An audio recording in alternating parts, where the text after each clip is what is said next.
Ladies and gentlemen, my name is Paul, and in this RetroGamingTech.com video, we're going to be discussing, as well as analysing tech news which, as usual, has popped up in the past 24 or so hours. Hopefully, you're having an amazing day. We have a couple of very interesting stories to get through in this video. I want to start things out with a small update to the next generation Nvidia graphics cards, which of course will be based on the Ampere architecture, aka RTX 30 series. For some time now, we've believed that RTX 3080 Ti is just not going to launch. Instead, the codenames have been RTX 3080 and RTX 3090. But there is an interesting leak which has emerged from videocards.com, which shows an ASUS custom AIB model of an RTX 3080 Ti. This leaves us with several distinct possibilities. The first is that the card itself could be a fake. After all, it's not like 3D modelling, Photoshop and so on does not exist, and it would not be the first time either that someone would have 3D printed a card to create a phony.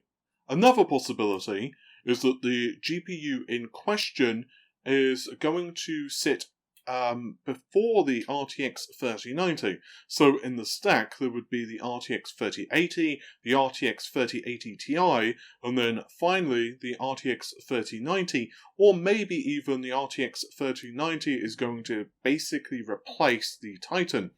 Ultimately, there are lots of questions here, and it is quite interesting that we see this card emerge, because I would have thought it would have been a little early for AIBs to have started to produce the custom GPUs at this point, but then again, it is possible that perhaps the Ampere architecture is slightly ahead of production schedule. It is also very likely, at least in my opinion, that Nvidia will have a much tighter race on its hands compared to what we saw with Turing, and I think that Nvidia will do their damnedest to get any advantages they can against the second generation of RDNA.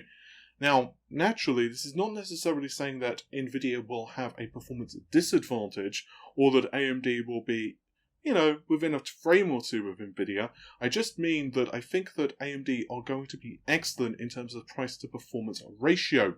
And I think it's going to be very interesting to see what the prices of these GPUs will be over the next several months, particularly at launch. It won't really be that much of a difference between when the RTX 30 series and RDNA 2 series launch, which is, we believe, the RX 6000 series, compared to the next generation consoles. So obviously that's something that both AMD and Nvidia are going to be extremely mindful of. And now we're going to mosey our way to Microsoft. There is lots of news recently that has been really doing the rounds thanks to Lockhart, which, for those of you who do not know, Lockhart is of course the cost-reduced version of Microsoft's next generation Xbox.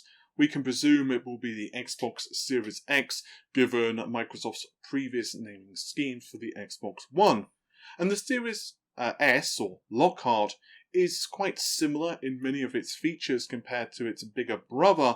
It's still, for example, Zen 2 based for its CPU, it still supports an SSD, but there are some primary differences on the memory configuration as well as the GPU configuration for the upcoming console. There are a couple of interesting stories though, the first of which is from Forrit.com. I'll of course link him in the video description, and Brad Sims insists that from what he's hearing from developers, well, basically it's what I've been saying for a number of months now, Lockhart is not going to really hurt the development of games for the Xbox Series X. There are a plethora of reasons behind this, but basically the system components which are the hardest to develop around, i.e. the SSD and CPU, have basically parity between the two systems, so really it comes down to the GPU, and, well, the GPU still has the same feature sets, albeit with drastically less performance. And to give you an idea of what we could be seeing for the next generation, Death Stranding for the PC can support 4K 60 FPS on all RTX 20 series cards thanks to DLSS, or Deep Learning Super Sampling. It's worth noting that, of course, Microsoft's Xbox as well as RDNA 2 in general does not sport the tensor cores that Nvidia's hardware does have. However, it can run AI and upsampling on the actual compute units of the GPU. So theoretically, because it can do this at a lower precision operation, it should still be pretty good to go and still save a ton of GPU resources.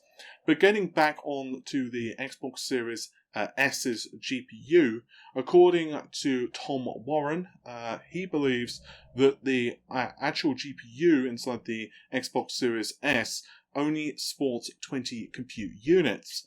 However, the problem with that phrase is that we don't know whether this is active number of compute units or whether this is the total number of compute units, but then perhaps a couple of them are disabled for yield purposes. Or maybe, for example, we have 24 compute units total on the die, and then 4 of them are disabled for yield purposes. And don't forget, when you're dealing with yields, ideally you do want a little bit of leeway, because otherwise, well, if a die is defective, you're screwed. Now, I do think 20 would be about right. I suspect that we're going to be looking at between 18 and 22 compute units for the Lockhart console, simply because that makes the most logical sense. So if we have 20 compute units, it's running at around 1600 megahertz, and obviously if we have fewer compute units, that clock frequency will go up. It's also possible that while we keep hearing the number 4 T-flops for the Xbox Series X, aka Lockhart, it actually may be a bit higher. For example, it could be 4.2, it could be 4.4, it could be even 4.6 T-flops.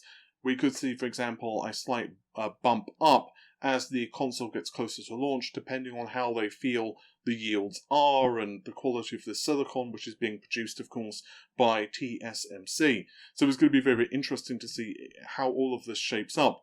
Lockhart is going to come down to the pricing, and I think the sweet spot is going to be about $200 to $250 for the system. A little bit of speculation on my part, and please do take this as speculation. This is not me hinting of a leak, but I do wonder if Microsoft, given the rumours that the form factor for Lockhart is going to be so small, indeed there have been some reports that it could be even Chromecast size eventually, I do wonder if we're going to see some type of portable system from Microsoft, or maybe kind of bundled into a Surface-like tablet. Those have also been rumours, but I wonder if in the future this will happen. Especially given Microsoft seems to want you to play games on the go and to have access to, well, their cloud gaming services. Perhaps bundling all of this together would make some measure of sense. I don't know if Lockhart will start out like that by any stretch of the imagination, but in a few years, maybe on a 5nm process, it would make an interesting product, I suspect. It would also makes sense in terms of the cartridge, because for example you could simply take the cartridge out of the back of your Xbox Series X and then plonk it into some type of portable device. And yeah, I'm not saying this is going to happen. I would be somewhat surprised if it did happen. After all, Microsoft haven't exactly been pushing portable consoles for several years. Like, for example, Nintendo did with the 3DS. It's not like they've got a history of doing that. But then again, the Surface does exist, and we have seen how much effort Spencer and co. have been, of course, putting into the xCloud. Then again, they have also repeatedly said that they are fans of having consoles in the home as well. So I guess it's just going to depend on how the market shapes up, but I wouldn't honestly be surprised if they have at least been experimenting with all of this internally. In the end, it will come down to the prices for the next generation, and I still believe the PlayStation 5 is going to launch a little more expensive than what the Xbox Series X will be costing. I think the Series X is probably going to be about $450. Microsoft will do their darndest to tempt you into purchasing the system with, for example, Game Pass and whatever else, and then they will do their best to recuperate those costs, not only with the services that you end up enrolling in, but also things like peripherals and game purchases and so on and so on. Sony, meanwhile, I don't think they'll do that, honestly. They had such a lead with the PlayStation 4. I think they're operating on tons of goodwill with gamers, but also I suspect that they probably don't want to take that big financial hit like they did with the PlayStation 3. That really was costly for Sony, so I don't think that they're going to employ identical marketing strategies. As you are most likely aware, later this month is rumoured to be some type of blowout from Microsoft where we see tons of games from them. And honestly, I hope it's some type of event more similar to what we saw with Sony's, kind of pre-recorded with higher production value and lots of gameplay. I think gameplay is really what's going to sell it. I think Microsoft did learn a lot. And to be honest with you, Sony really hit hard with their PlayStation 5 teaser, because Sony do have tons of games which have not been revealed. And I can honestly say that I'm pretty stoked for this next generation. I think it's going to be really cool. And of course, we've got some awesome PC hardware coming out as well. And I think it's just an amazing time to be a gamer. But with all of that said, hopefully you've enjoyed the video. The normal stuff, if you did enjoy it, like, share, comment and subscribe. And I'll see you soon. Take care of yourselves. Bye for now.